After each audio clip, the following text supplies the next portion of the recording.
ITR पे चलते हैं।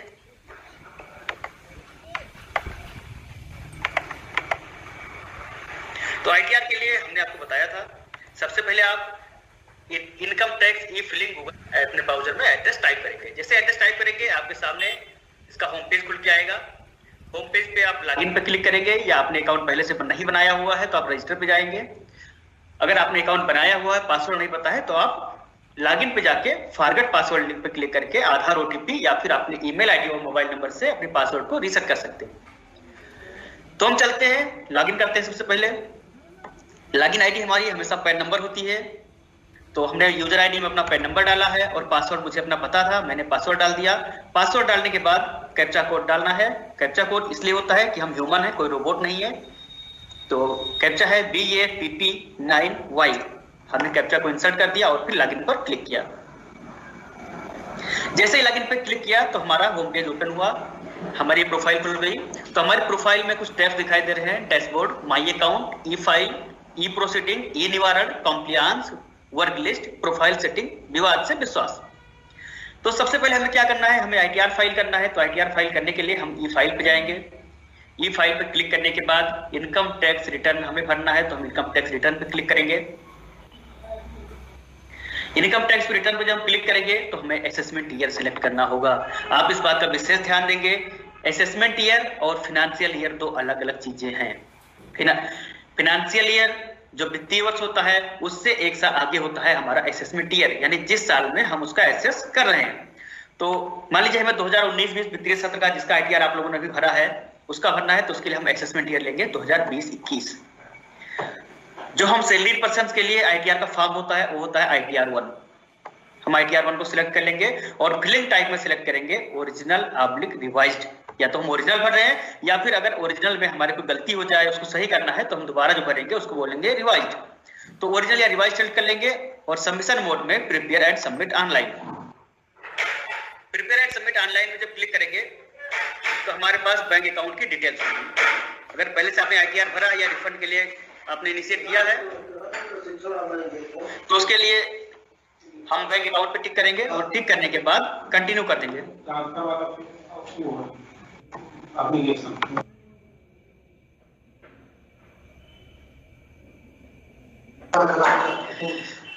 फिर हमारे पास एक प्रीफिल कंसेंट का आएगा जिसमें वो सारी टर्म्स एंड कंडीशंस लिखी होंगी, उसको आपको एग्री करना होगा। I agree to check all the prefill data, जो भी चीजें लिखी है उसको आप कंटिन्यू कर देंगे आई एग्री करने के बाद। फिर हमारा आईटीआर का पेज खुल जाएगा। तो आईटीआर के पेज के लिए जो पहला पेज है वो है इंस्ट्रक्शंस का, यानी कि जिसमें हमें आईटीआर कैसे भरना है उसकी जानकारी दी गई है, उसके लिए निर्देश दिए गए हैं। फिर हम चलेंगे पार्ट ए जनरल इंफॉर्मेशन पे। पार्ट ए जनरल इंफॉर्मेशन पे क्लिक किया तो हमारे सामने एक टैब हुआ, फॉर्म खुल के आ गया। इस फॉर्म में हमारी पर्सनल डिटेल्स दी हुई हैं। पर्सनल डिटेल्स के अलावा हमको यहाँ पे जो टिक करना है वह है नेचर ऑफ एम्प्लॉयमेंट। हम टीचर हैं, हमारी जॉब स्टेट गवर्नमेंट के अधीन है तो हमने यहाँ पे सिलेक्ट किया state government. File under section, जो हम यहाँ इनकम टैक्स फाइल कर रहे हैं वह किस सेक्शन के अधीन है, यानी कि अगर हम पहली बार भरते हैं तो यह होता है 1391 ऑन और बिफोर ड्यू डेट, और हमने पहले से इसको भर रखा है तो यह ऑटोमेटिक चला गया रिवाइज्ड में, यानी कि आपका जो होगा वो ओरिजिनल होगा जब पहली बार फाइल करेंगे। उसके बाद एक कॉलम है हमारे पास, ऑप्शन है are you filing return of income under 7th provision to section 1391 but otherwise not required to furnish return of income. इसमें तीन चीजें हैं। अगर आपने अपने अकाउंट में एक साल में 1 करोड़ रुपए से ज्यादा जमा किए हैं एक वित्तीय वर्ष में, यानी कि 2019-20 में, या फिर आपने विदेश यात्रा पे 2 लाख रुपए से ज्यादा खर्च किए हैं, या फिर आपके बिजली का बिल 2019-20 में 1 लाख से ज्यादा का रहा है, ऐसी कंडीशन में इसको यस करेंगे, अदरवाइज इसको नो कर देंगे। तो मेरे साथ ऐसी कोई कंडीशन नहीं है इसलिए मैं इसको नो कर देता हूं। मैंने नो किया और नो करने के बाद नीचे 2 एरोज दिखाई दे रही है फॉरवर्ड और बैकवर्ड का, मैंने फॉरवर्ड वाला क्लिक किया और हमारा अगला टैब सामने ओपन हो गया। जैसे अगला टैब ओपन हुआ तो इसमें आपको दिखाना है सैलरी एज पर सेक्शन 17(1). आपको फॉर्म 16 मिलता है विभाग से, तो आपके फॉर्म 16 में लिखा होता है कि आपकी सैलरी, आपकी एनुअल इनकम कितनी है, उस एनुअल इनकम को यहाँ पे भर देंगे। सपोज दैट मेरी 6,50,000 रुपए है तो हमने यहाँ पे 6,50,000 एंट्री कर दी। 6,50,000 हमने एंट्री की। अब हमको आगे के कॉलम्स को नहीं टच करना है, हमको जाना है सीधे 80C पे, यानी कि हमने जो सेविंग्स की है टैक्स में लाभ लेने के लिए, हमको उनकी डिटेल्स यहाँ पे 80C पे फिल करनी है। मेरी सेविंग है मान लीजिए 1,20,000 रुपए, मैंने 1,20,000 रुपए के इंश्योरेंस पॉलिसी इत्यादि ले रखे हैं, तो हम यहाँ पे 1,20,000 की एंट्री कर देंगे।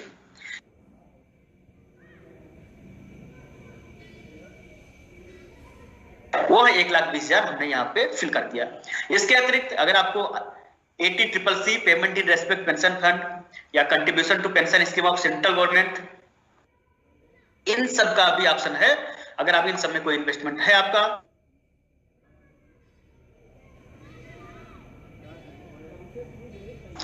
तो जैसे ही हमने 1,20,000 फिल किया तो इसके ऊपर एक विंडो थी, whether you have made any investment और डिपॉजिट और पेमेंट्स बिटवीन 14/20/20 to 3/17/2020, यानी कि 1 अप्रैल 2020 से 31/7/2020 तक। यदि हमने पिछले वित्तीय सत्र में, जैसा कि आप जानते हैं कि कोरोना काल में टाइम ड्यूरेशन बढ़ाया गया था, जो हमारी सेविंग 31 मार्च तक थी मान्य थी, वह 31 मार्च से बढ़कर 31 जुलाई तक की गई थी। अगर आपने कोई सेविंग की है और उसका लाभ लेना चाहते हैं तो यहाँ पे इसको यस कर देंगे। मैंने कोई सेविंग नहीं की, मैंने इसको नो कर दिया। और नो करने के बाद इसको हम बॉटम पे आएंगे जहां पे हमारे कैलकुलेशन हो रही है। तो हम कैलकुलेशन पे आएंगे तो हमारा टोटल टैक्स बना 11,500, इसने ऑटोमेटिक कैलकुलेट कर लिया। ऑटोमेटिक कैलकुलेट करने के बाद हमें धारा 87A के तहत 5 लाख तक की इनकम अगर होती है तो उस पर टैक्स की छूट मिलती है 12,500 की। तो टैक्सेबल इनकम हमारी कम थी 5 लाख से, तो हमें 11,500 रुपए का जो टैक्स बना था वह 87A के तहत ये पूरी छूट मिल गई और हमारा जो पेबल टैक्स था वह 0 हो गया। अब हम चलते हैं नेक्स्ट स्टेप पे। अब नेक्स्ट स्टेप जो हमारा है तीसरा, टैक्स डिटेल्स वाला, इस पे आते हैं। इस पे आपके लेखाधिकारी जो होते हैं, वित्तीय लेखाधिकारी, उनका टैन नंबर दिखाएगा। जिस टैन नंबर से उन्होंने आपकी एंट्री की है, आपके फॉर्म 26A पे एंट्री की है, उन्होंने मेरी एंट्री की 5,56,935 रुपए मेरी टैक्सेबल इनकम थी और मेरी सैलरी से उन्होंने 6,000 रुपए एडवांस टैक्स काटा है, वह डिटेल यहाँ पे दिख रही है। यानी कि 5,56,935 रुपए मेरे लेखाधिकारी के अनुसार मेरी टैक्सेबल इनकम थी और उसमें मुझे 6,000 रुपए का टैक्स उन्होंने काटा है, जो कि यहाँ पे जमा दिखाई दे रहा है। अब हम चलते हैं नेक्स्ट स्टेप पे। जो नेक्स्ट स्टेप हमारा है, इस पे हमको दिखाई दे रहा है कि कितना मेरे लेखाधिकारी ने कितना टीडीएस क्लेम किया था। 6,000 उन्होंने क्लेम किया था और 6,000 मैंने टैक्स पेड किया, यानी मेरी सैलरी से उन्होंने 6,000 काटा। चूंकि मेरा टैक्सेबल इनकम 0 है, मेरा टैक्स नहीं बन रहा है, तो मुझे ये 6,000 रुपए रिफंड मिलेंगे। यह हमारे ITR के फॉर्म में दिखा रहा है। हमने बैंक अकाउंट पहले टिक कर लिया था। अगर आपने बैंक अकाउंट पहले से नहीं भरा हुआ है तो आप यहाँ से बैंक अकाउंट की एंट्री कर सकते हैं। आप अन्य बैंक अकाउंट भी जोड़ सकते हैं ऐड ऑप्शन पे जाके। उसके बाद एक नीचे वेरिफिकेशन है। इस वेरिफिकेशन में पूछता है कि जो रिटर्न भर रहे हैं मैं अपना खुद भर रहा हूँ या किसी और का भर रहा हूँ, तो मैं खुद भर रहा हूँ तो इसको मैंने सेल्फ कर दिया। और प्लेस में आप श्रावस्ती से मैं हूँ, श्रावस्ती में भर रहा हूँ तो मैंने यहाँ का श्रावस्ती लिख दिया, मेंशन कर दिया। इसके बाद आता है वेरिफिकेशन का। अगर हम ई वेरिफिकेशन करते हैं तो ई वेरिफिकेशन में हमको आधार ओटीपी या बैंक ईबीसी से इसको वेरीफाई करना है, या फिर अगर हमारे पास आधार ओटीपी या बैंक वेरीफाई का ऑप्शन नहीं है तो हमें इसका प्रिंट डाउन निकाल के ITR का बेंगलोर भेजना होगा। Centralised processing centre, income tax department, Bengaluru, यहाँ पे उसका एड्रेस लिखा हुआ है। तो मैं इसको कर देता हूँ, I would like to e verify letter within 120 days from date of filing. हमें 120 दिन का टाइम मिलता है ITR भरने के बाद वेरीफाई करने के लिए, तो मैंने वह ऑप्शन सिलेक्ट कर लिया कि मैं बाद में ई वेरीफाई करूंगा। फिर हम नेक्स्ट स्टेप पे जाएंगे। नेक्स्ट स्टेप पे गए, नेक्स्ट स्टेप पे हमें दिखा रहा है अगर हमने कोई डिटेल्स वहां पे दी होती कि हमने 1 अप्रैल 2020 से लेकर 31 जुलाई 2020 के बीच में कोई सेविंग की है जिसका लाभ हम पिछले वित्तीय सत्र में लेना चाहते हैं, तो उसकी डिटेल यहाँ पे फिल करनी होती। लेकिन चूंकि हमने उसको नो कर दिया था तो यहाँ पे हमें कुछ भी नहीं भरना है। अब अगला सेक्शन हमारा आता है 80D का। 80D में यदि जिसका ITR भरा जा रहा है वह सीनियर सिटीजन है या उसके फैमिली का कोई सीनियर सिटीजन है तो उसकी डिटेल यहाँ पे भरनी है। तो ना तो मैं सीनियर सिटीजन ना ही मेरी फैमिली का है, तो मैंने इसको नो कर दिया। और नीचे दोबारा पूछ रहा है कि क्या हमारे पेरेंट्स कोई सीनियर सिटीजन है, तो इसको भी मैंने नो कर दिया क्योंकि मेरे यहाँ कोई सीनियर सिटीजन नहीं है। अगर आपके यहाँ है, आपने उनके हेल्थ इंश्योरेंस पे उनके इलाज में पैसे खर्च किए हैं तो आप यहाँ से एंट्री कर सकते हैं, उससे भी आपको इनकम टैक्स में छूट मिलेगी। अगला सेक्शन 80G और 80G का है। इसमें अगर आप कोई गवर्नमेंट में या किसी संस्था को दान करते हैं और इनकम टैक्स के दायरे में वह संस्था आती है तो उसकी डिटेल फिल करके आप छूट ले सकते हैं। तो हमारा फॉर्म अब कंप्लीट हो गया है, हमने सारे आईटीआर के जितने भी टैब थे उनको फिल कर लिया जो मैंडेटरी थे। अब मैं प्रीव्यू एंड सबमिट पर क्लिक करके इसको एक बार चेक करूंगा। प्रीव्यू एंड सबमिट पर क्लिक किया तो हमारी सारी डिटेल्स यहाँ पे खुल के आ गई। हमें चेक कर लेना है कि जो जो एंट्रीज भरी है मैंने क्या वो सही है। अगर सही है तो आप इसको नीचे सबमिट बटन है, सबमिट बटन पर क्लिक करके इसको सबमिट कर देंगे।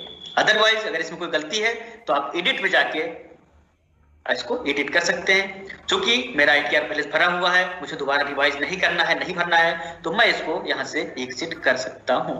तो मैंने इसको एग्जिट कर दिया। ये था आईटीआर भरने का छोटा सा प्रोसेस। अगर आपके आधार में मोबाइल नंबर रजिस्टर्ड नहीं है तो आप प्रोफाइल सेटिंग में जाएंगे। प्रोफाइल सेटिंग में जाने के बाद pre validate your bank account पे जाएंगे। अगर आपको रिटर्न लेना है तो आप प्री वैलिडेट अकाउंट जरूर करें, नहीं तो आपका पेमेंट थोड़ा डिले होता है। प्री वैलिडेट नहीं होगा तो आप यहाँ जाके ऐड में जाके अपना पैन नंबर और नाम पहले से आपका ऑटो फिल आएगा, अपना bank details, bank branch, IFSC, mobile number और ईमेल आईडी डाल के इस बैंक अकाउंट को प्री वैलिडेट कर लेंगे। इसके लिए विशेष ध्यान रहेगा कि आपका पैन आपके बैंक खाते में रजिस्टर्ड हो, वही अकाउंट प्री वैलिडेट होंगे। तो इसके माध्यम से भी आप वेरीफाई कर सकते हैं। मान लीजिए हमारा आधार है और हमें उसको वेरीफाई करना है आईटीआर को जो हमने भर दिया, तो हम आधार से वेरीफाई कर सकते हैं। E verify return my account section में एक ऑप्शन है, इस पर क्लिक करेंगे तो हमारा आईटीआर चूंकि पहले से वेरीफाई है इसलिए यहाँ पे नहीं शो हो रहा है। अगर हमारा आईटीआर वेरीफाई ना होता तो यहाँ पे ई वेरीफाई का ऑप्शन आता और हम आधार ओटीपी या बैंक अकाउंट के थ्रू ईबीसी जनरेट करके इस आईटीआर को वेरीफाई कर लेते। तो ये था आईटीआर का हमारा टॉपिक। इसके बाद चलते हैं आई कार्ड के लिए। टेनी का प्रोसेस कल मैंने समझाया था, उसमें आवाज क्लियर नहीं थी। अगर किसी साथी को दुविधा होगी तो कल की रिकॉर्डिंग को देख लेंगे। तो हमारा जो अगला टॉपिक है वह है आई कार्ड का। आपकी स्क्रीन पे कुछ आई कार्ड दिखाई दे रहे हैं। अनुपम सर क्या विजिबल है स्क्रीन?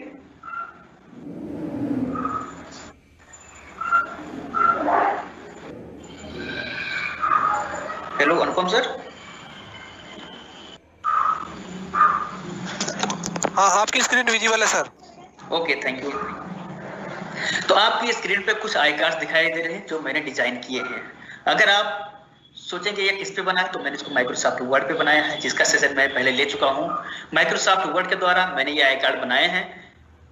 इनके टाइम ड्यूरेशन की बात की जाए तो इन्हें बनाने में बहुत ही कम टाइम लगा है, बहुत ही इजी तरीके से बनाए गए हैं। मैं आपको सिखाऊंगा कि आप भी अपने बच्चों का, विद्यालय में जो बच्चे पढ़ रहे हैं उनका आई कार्ड कैसे आसानी से बना सकते हैं। तो मैं प्रोसेस स्टार्ट करता हूं। अगर आप ये आई कार्ड मैनुअली डिजाइन करेंगे तो मैनुअली में एक एक फॉर्मेट आप स्क्रीन पे बनाएंगे और सबकी मैनुअल एंट्री करेंगे, और ऐसी मैनुअल एंट्रीज में गलती होने के चांसेस बहुत ज्यादा होते हैं। तो हमें क्या चाहिए इसके लिए? हमें इसके लिए अपने बच्चों का डाटा चाहिए एक्सेल सीट पर। एक्सेल आप पढ़ चुके हैं, दीपक सर ने पढ़ाया है, इसीलिए जब हम एक स्टूडेंट डाटा की एक्सेल सीट अपने कंप्यूटर में तैयार करके रखी हुई है, जो ओपन कर रहा हूं।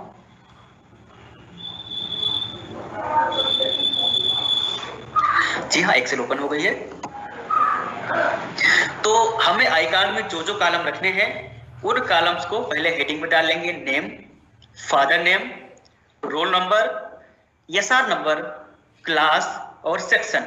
मुझे अपने आई कार्ड में बच्चों के लिए इतनी डिटेल्स देनी थी, तो मैंने अपने एक्सेल सीट में उन बच्चों का डाटा तैयार कर लिया है। ऐसे आपने तैयार कर लेंगे। आपके पास डाटा पहले से होगा, आपने प्रेरणा पोर्टल पर अपलोड कराया है बच्चों का डाटा, तो आपके पास मोस्टली सारे बच्चों का डाटा आपके एक्सेल सीट में, आपकी पेन ड्राइव में या आपकी मेल आईडी पे कहीं ना कहीं पड़ा होगा। तो आप जो चीजें उसमें, मैंने 15-16 बच्चों की डिटेल्स यहाँ पे दी हुई है अपने सीट में। उनका name, father name, roll number, SR number, class, section भरा हुआ है। तो आप भी ऐसे अपनी एक्सेल सीट तैयार कर लेंगे। सबसे पहले हमें इस चीज का विशेष ध्यान देना है कि ऊपर कोई भी ब्लैंक रोज ना हो। जो पहला रोज हो वो हमारी हेडिंग का हो हमारे कॉलम में, और नीचे के रोज में बच्चों की डिटेल्स हो। इसी तरह से एक्सेल सीट तैयार करनी है। आप इसका स्क्रीनशॉट कर सकते हैं। यानी कि हमने एक एक्सेल सीट तैयार किया और दूसरा सारे बच्चों के फोटोज को अपने कंप्यूटर में सेव किया। अब तीसरा चीज हमें क्या चाहिए, एक वर्ड फाइल चाहिए। आप एक वर्ड फाइल क्रिएट कर सकते हैं। मैंने अपने कंप्यूटर में एक फॉर्मेट डिजाइन कर लिया है जो कि आपकी स्क्रीन पर विजिबल है, आपको दिखाई दे रहा है। यह मैंने कैसे तैयार किया है, एक इसका भी सैंपल एक करके दिखाता हूं मैं आपको। सबसे पहले मैंने एक नया वर्ड डॉक्यूमेंट ओपन किया।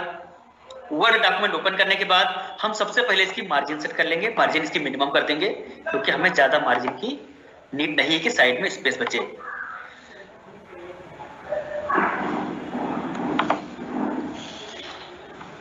इसकी मार्जिन हम कर देते हैं 0.2, 0.2, 0.2। टॉप बॉटम लेफ्ट राइट सब पे हमने कर दिया 0.2 और इसको ओके कर दिया। इस पेज की मार्जिन जो हमारे साइड में स्पेस बचने वाला था उसको मैंने कम कर दिया ताकि हमारा आई कार्ड फुल पेज पे कवर हो जाए। मार्जिन मैंने घटा दी। मार्जिन के बाद जो अगला काम हमारा है, एक पेज में हमारे 9 आई कार्ड्स बनेंगे। तो हम इंसर्ट टैब पे जाएंगे। इंसर्ट टैब पे जाने के बाद टेबल पर क्लिक करके हमको 9 टेबल्स इंसर्ट करनी है। अब ध्यान देंगे इस चीज का, यानी कि एक पेज पे 9 आई कार्ड्स बनेंगे तो 9 टेबल हम अपने पेज पे बना लेंगे। आपने देखा हमने टेबल इंसर्ट कर ली 3 by 3 की, यानी कि 9 टेबल्स। फिर इस पे हम डबल क्लिक करेंगे और डबल क्लिक करने के बाद इसके जो बॉर्डर्स हैं उनके बॉर्डर्स के स्टाइल को हम डबल लाइन में कर देंगे। डबल लाइन क्यों करेंगे इसका भी रीजन मैं बताऊंगा अभी। बॉर्डर स्टाइल में जाएंगे। बॉर्डर स्टाइल में जाने के बाद इस टेबल की लाइंस को डबल लाइंस में चेंज कर देंगे।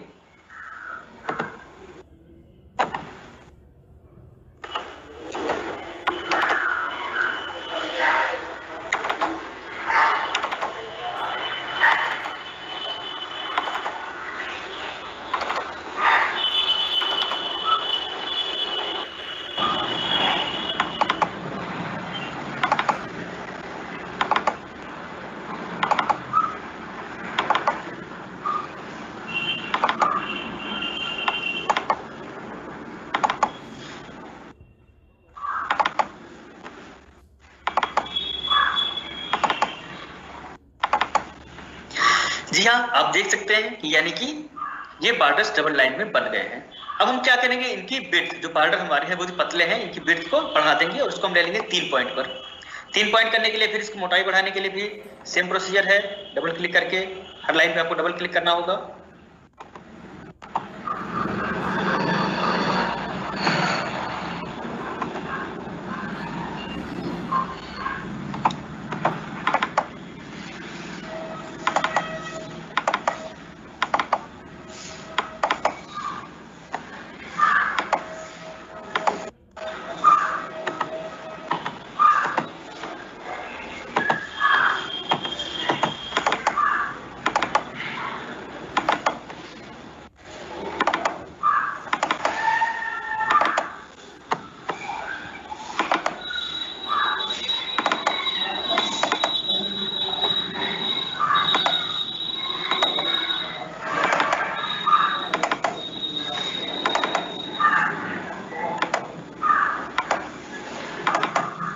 पेन की सहायता से आप इसको डबल लाइन में कर लेंगे।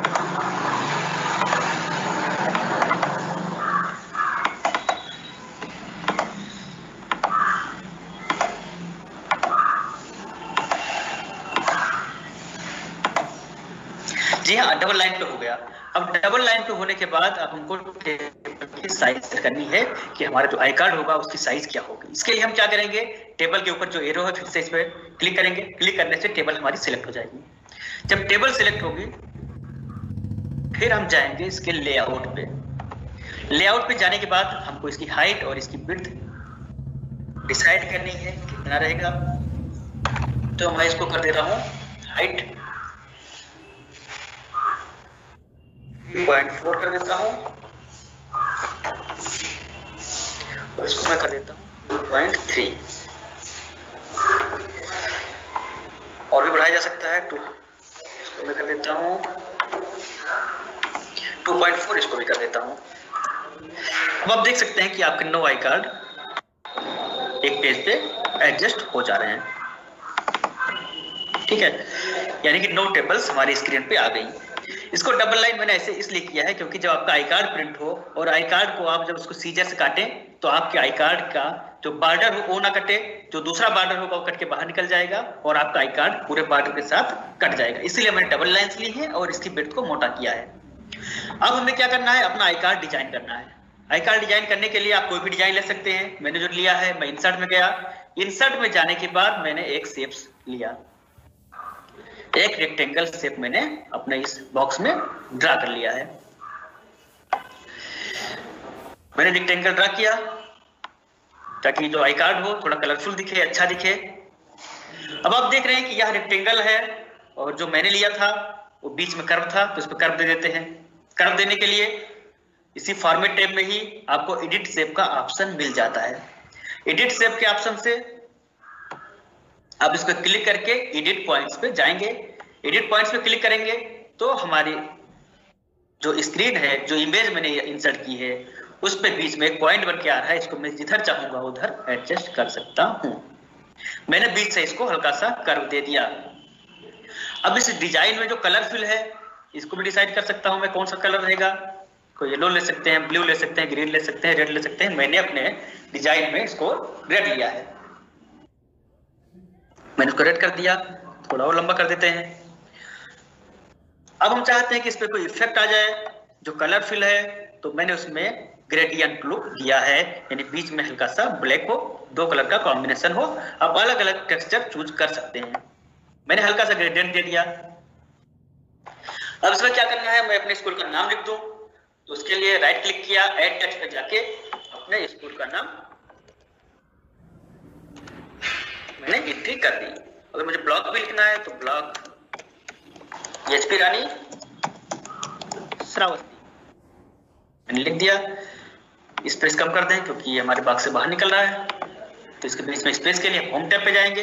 होम टैब पे जाने के बाद नीचे रिमूव स्पेस आफ्टर पैराग्राफ का ऑप्शन है, मैंने यहाँ से सिलेक्ट कर लिया। अभी भी कुछ छोड़ा है तो मैं थोड़ा स्टेप को बढ़ा देता हूँ।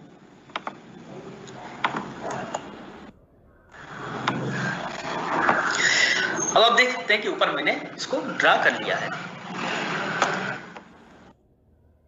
अब मुझे लिखना है, मान लीजिए लिखना है आइडेंटिटी कार्ड लिखना है या फिर स्टूडेंट आइडेंटिटी कार्ड लिखना है, जो भी चीज आप हेडिंग डालना चाहते हैं इस पे कर लेंगे, इसको सेंटर कर देंगे। ठीक है, हमारा डाटा सेंटर पर आ गया है। इसको अंडरलाइन भी कर सकते हैं। हमें इंसर्ट करनी होगी बच्चों की फोटोज, तो फोटोज के लिए भी हम एक यहाँ से शेप इंसर्ट कर लेते हैं। मैं गोल शेप, मैंने अपनी इमेज में गोल शेप लिया है, आप कोई भी ले सकते हैं फोटोज को इंसर्ट करने के लिए। तो यहाँ से एक इमेज या शेप इंसर्ट कर लेंगे।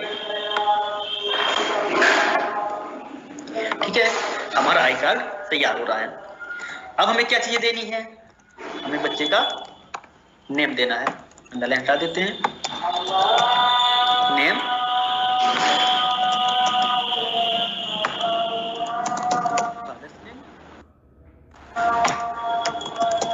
रोल नंबर,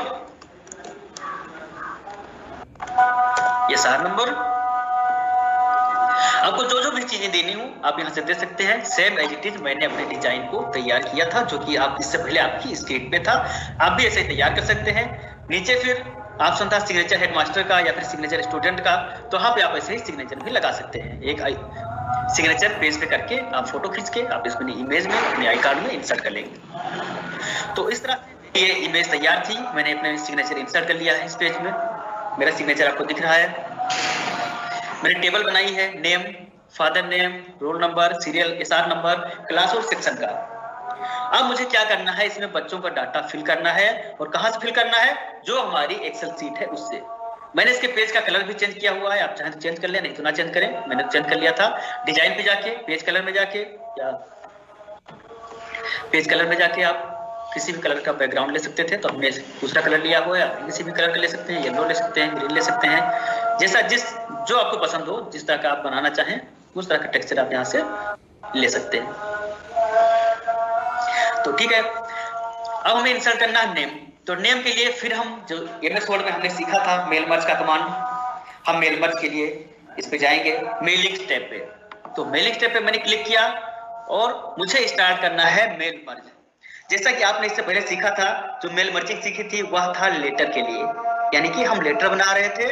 और आज हम क्या सीख रहे हैं, आई कार्ड बनाना। तो आई कार्ड बनाने के लिए हम स्टार्ट मेल मर्ज में जाके क्लिक करेंगे लेबल्स पे। किस पे क्लिक करेंगे, लेबल्स पे। हमने लेबल्स पे क्लिक कर दिया, थोड़ा टाइम ले रहा है प्रोसेस होने में। उसके बाद एक लेबल का ऑप्शन ओपन हो गया, आप इसमें टच नहीं करेंगे, आप इसको एज इट इज ओके कर देंगे। इसके बाद in order to apply the selected लेवल options Word must delete the current content of I card format for students. को आप कैंसिल कर देंगे, नहीं तो आपने जो डिजाइन तैयार की है वह डिलीट हो जाएगा। इसको हमने कैंसिल कर दिया। कैंसिल करने के बाद जो हमारी दूसरी जरूरत है वह है सिलेक्ट रेसिपिएंट की, यानी कि एक्सेल सीट को ऐड करने की। हमने सिलेक्ट रेसिपिएंट पे क्लिक किया, हमारे पास तीन ऑप्शंस आए, type a new list, use N existing list और चूज फ्रॉम आउटलुक कॉन्टैक्ट्स। तो हमने एक्सेल सीट को पहले से तैयार की हुई है, हम यूज एन एक्सिस्टिंग लिस्ट का चयन करेंगे। यूज एन एक्सिस्टिंग लिस्ट में हमारे जहां डेस्कटॉप पे एक आई कार्ड के नाम से मैंने फोल्डर बनाया हुआ, उसी में मेरी एक्सेल सीट पड़ी हुई है और मैं उसको student data for I card के नाम से एक्सेल सीट थी, क्लिक करके ओपन कर लेता हूं। हमारा डाटा सीट 1 में है, एक ही सीट है इसमें, तो ठीक है ओके कर देते हैं। अब वह एक्सेल सीट हमारे इस वर्ड फाइल में आ गई है। अब हमें क्या करना है, जहां पे नाम लिखा हुआ है वहां पे मुझे नाम चाहिए, तो इंसर्ट मर्ज फील्ड में जाके मैं जहां नाम लिखना है वहां पे नेम वाले कॉलम को इंसर्ट कर देता हूं। हमारी दूसरी रो है फादर्स नेम की, तो फादर्स नेम में जाके हम फादर नेम इंसर्ट कर देंगे। ऐसे ही जो जो एंट्रीज बनाई गई हैं, रोल नंबर का ऑप्शन है और रोल नंबर पे क्लिक करके मैं रोल नंबर इंसर्ट कर देता हूं और एसआर नंबर पे जाके एसआर नंबर, ये डाटा हमारा एक्सेल सीट से आ रहा है। जो एक्सेल सीट हमने बनाई थी उसमें जो हेडिंग के ऊपर कॉलम जिस नाम से थे वही नाम आपको दिखाई दे रहे हैं। क्लास चाहिए, इसमें मैं क्लास का सेक्शन ले लेता हूं और जहां पे सेक्शन है वहां पे मैं सेक्शन को लेता हूं। आपको दिखाई दे रहा है कि मैंने केवल एक छोटा सा आई कार्ड का फॉर्मेट डिजाइन किया है और आई कार्ड के फॉर्मेट को डिजाइन करने के बाद मेल मर्ज कमांड का यूज किया है। इस मेल मर्ज कमांड के यूज से हमारे जो बच्चों का डाटा था ऑटोमेटिक फिल हो जाएगा। इसको प्रीव्यू करके देख सकते हैं आप कैसा दिखाई दे रहा है। जी हाँ, मैंने प्रीव्यू पे क्लिक किया तो सारे बच्चों का डाटा एज इट इज आ रहा है। जैसे मेरी लिस्ट में पहला बच्चा था अंकित श्रीवास्तव, तो अंकित श्रीवास्तव का डाटा हमारी स्क्रीन पे शो हो गया है। अब हम इसको प्रीव्यू हटा देते हैं। हमें क्या करना है, अब हम चाहते हैं कि जितने बॉक्सेस बने हैं हमें ये पैटर्न सब में कॉपी पेस्ट ना करना पड़े, क्योंकि ये पैटर्न कॉपी पेस्ट करते हैं तो कहीं ना कहीं उसमें गलतियां हो जाती हैं या साइज थोड़ा बहुत डिफर हो जाता है। मुझे क्या करना है इसकी कंडीशन में, मैं क्या करता हूं, अपडेट लेबल्स कमांड का यूज कर रहा हूं। आपकी स्क्रीन पे आपके मेलिंग टैब में एक ऑप्शन है अपडेट लेबल्स, और जैसे ही मैं अपडेट लेबल्स करता हूं देखते हैं जादू क्या होता है। और जी हाँ, ये मैजिक आपके सामने है। हमारी टेबल्स में जितने बॉक्सेस थे सब में डाटा ऑटोमेटिक चला गया। हमें इस फॉर्मेट को कहीं भी कॉपी करने की जरूरत नहीं पड़ी। आप कॉपी पेन से इन कमांड्स को नोट करते रहेंगे, यूट्यूब लिंक मिलेगा, यूट्यूब लिंक से भी दोबारा सीख सकते हैं। जी हाँ, बहुत ही इंटरेस्टिंग और बहुत ही आसान तरीका है। हमने आई कार्ड को डिजाइन किया, आई कार्ड को डिजाइन करने के बाद उस एक्सेल सीट से जो फील्ड थी उनको इंसर्ट किया और इंसर्ट करने के बाद जैसे ही अपडेट लेबल्स पे क्लिक किया हमारा जो पेज था वह पूरा पैटर्न से भर गया। और आप देख रहे हैं कि 9 टेबल्स हमने बनाए थे, 9 टेबल्स में सेम एजिटेड डाटा हमारा चला गया।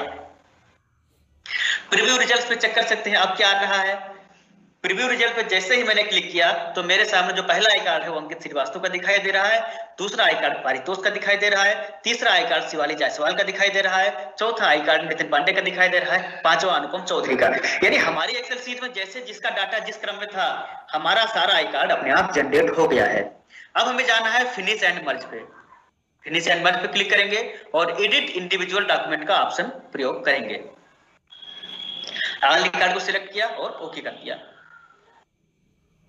अब आप देख सकते हैं कि आपका आई कार्ड यहाँ पे जनरेट हो गया है सारे बच्चों का अलग अलग। हमारी टेबल में 17 बच्चे थे और 17 बच्चे के आई कार्ड हमारी स्क्रीन पे दिखाई देने लगा। अब फोटो कैसे इंसर्ट करेंगे? फोटो इंसर्ट करने का भी मेल मर्ज से एक तरीका है, लेकिन वह तरीका थोड़ा टिपिकल है और टिपिकल होने के साथ साथ उतना प्रभावी भी नहीं है, क्योंकि जो हमने बॉक्स बनाए हैं इन बॉक्स में उस इमेज की सेटिंग उतनी अच्छी नहीं आती है। इसके लिए हम उन फोटोज को एक्सेल सीट में हाइपरलिंक के थ्रू ऐड करेंगे। तो जितना टाइम मुझे हाइपरलिंक के थ्रू ऐड करने में एक्सेल सीट में लगेगा उतने में ही हम अपने आई कार्ड में उन फोटोज को ऐड कर लेंगे डायरेक्ट यहीं से। तो हमने जो राउंड शेप लिया है फोटो के लिए हम उस पर क्लिक करेंगे। डबल क्लिक करते ही एक फॉर्मेट का मेनू आपकी स्क्रीन पे दिखाई देगा। फॉर्मेट के मेनू में ऊपर एक सेव फिल का ऑप्शन है, आप देख सकते हैं सेव फिल फॉर्मेट मेनू में ऑप्शन है। सेव फिल पे मैंने क्लिक किया। जैसे मैं क्लिक करता हूं तो मेरे सामने कुछ कलर्स दिखाई दे रहे हैं, more colours, pictures, gradient, texture. तो मुझे क्या इंसर्ट करना है इसके अंदर? मुझे पिक्चर इंसर्ट करनी है। तो पिक्चर के लिए मैं क्या करूंगा, मैं पिक्चर पे क्लिक करूंगा और पिक्चर पे क्लिक करने के बाद एक विंडो ओपन होगा। इस पे हम फ्रॉम द फाइल क्लिक करेंगे। तो फ्रॉम फाइल मेरी फोटो सेव है, डेस्कटॉप पे एक फोल्डर है CLW फोल्डर के अंदर आई कार्ड डॉक्स के नाम से फोल्डर है और उसमें सारे फोटोज पड़े हुए हैं। मैंने क्या किया, अंकित श्रीवास्तव का है तो उसमें अंकित श्रीवास्तव की फोटो इंसर्ट कर दी। दूसरा आई कार्ड हमारा पारितोष का है। मैं इस पे सेव फिल पे जाके फिर से पिक्चर के द्वारा फिर से फ्रॉम अ फाइल चूज करते हुए और पारितोष की फोटो जहां पड़ी है मैं वहां से पारितोष की फोटो ऐड कर दूंगा। तो तीसरा है वह है शिवाली जायसवाल का। सेव फिल पे गए, पिक्चर का ऑप्शन लिया, फ्रॉम अ फाइल लिया। फ्रॉम अ फाइल जाने के बाद हो सकता है अगर आप नेट से कनेक्ट ना हो तो फ्रॉम अ फाइल का ऑप्शन ना आए तो वहां पे आपको एक वर्क ऑफलाइन का ऑप्शन दिखाई देता है। तो वर्क ऑफलाइन वहां पे आप चूज करेंगे। मेरा नेट से कनेक्टेड है तो मुझे 3 तरह के इस तरह से ऑप्शन दिखाई दे रहे हैं, one drive, computer and all. अगर आप नेट से कनेक्ट नहीं हो तो आपको वर्क ऑफलाइन का ऑप्शन लेना होगा। तो तीसरा आई कार्ड है शिवाली जायसवाल का। मैंने शिवाली जायसवाल की फोटो इंसर्ट कर ली। ऐसे ही नितिन पांडे, ये सीक्वेंस का काम है और मुझे लगता है हाइपरलिंक से कहीं ज्यादा प्रभावी है और इमेज बहुत ही अच्छे तरीके से इसमें आ जाती है। नितिन का है, मैं नितिन की फोटो इंसर्ट कर ली क्योंकि मैंने सारे बच्चों के फोटो उन्हीं के नाम से सेव कर रखा है।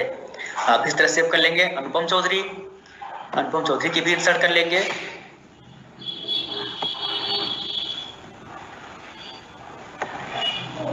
निशा सिंह,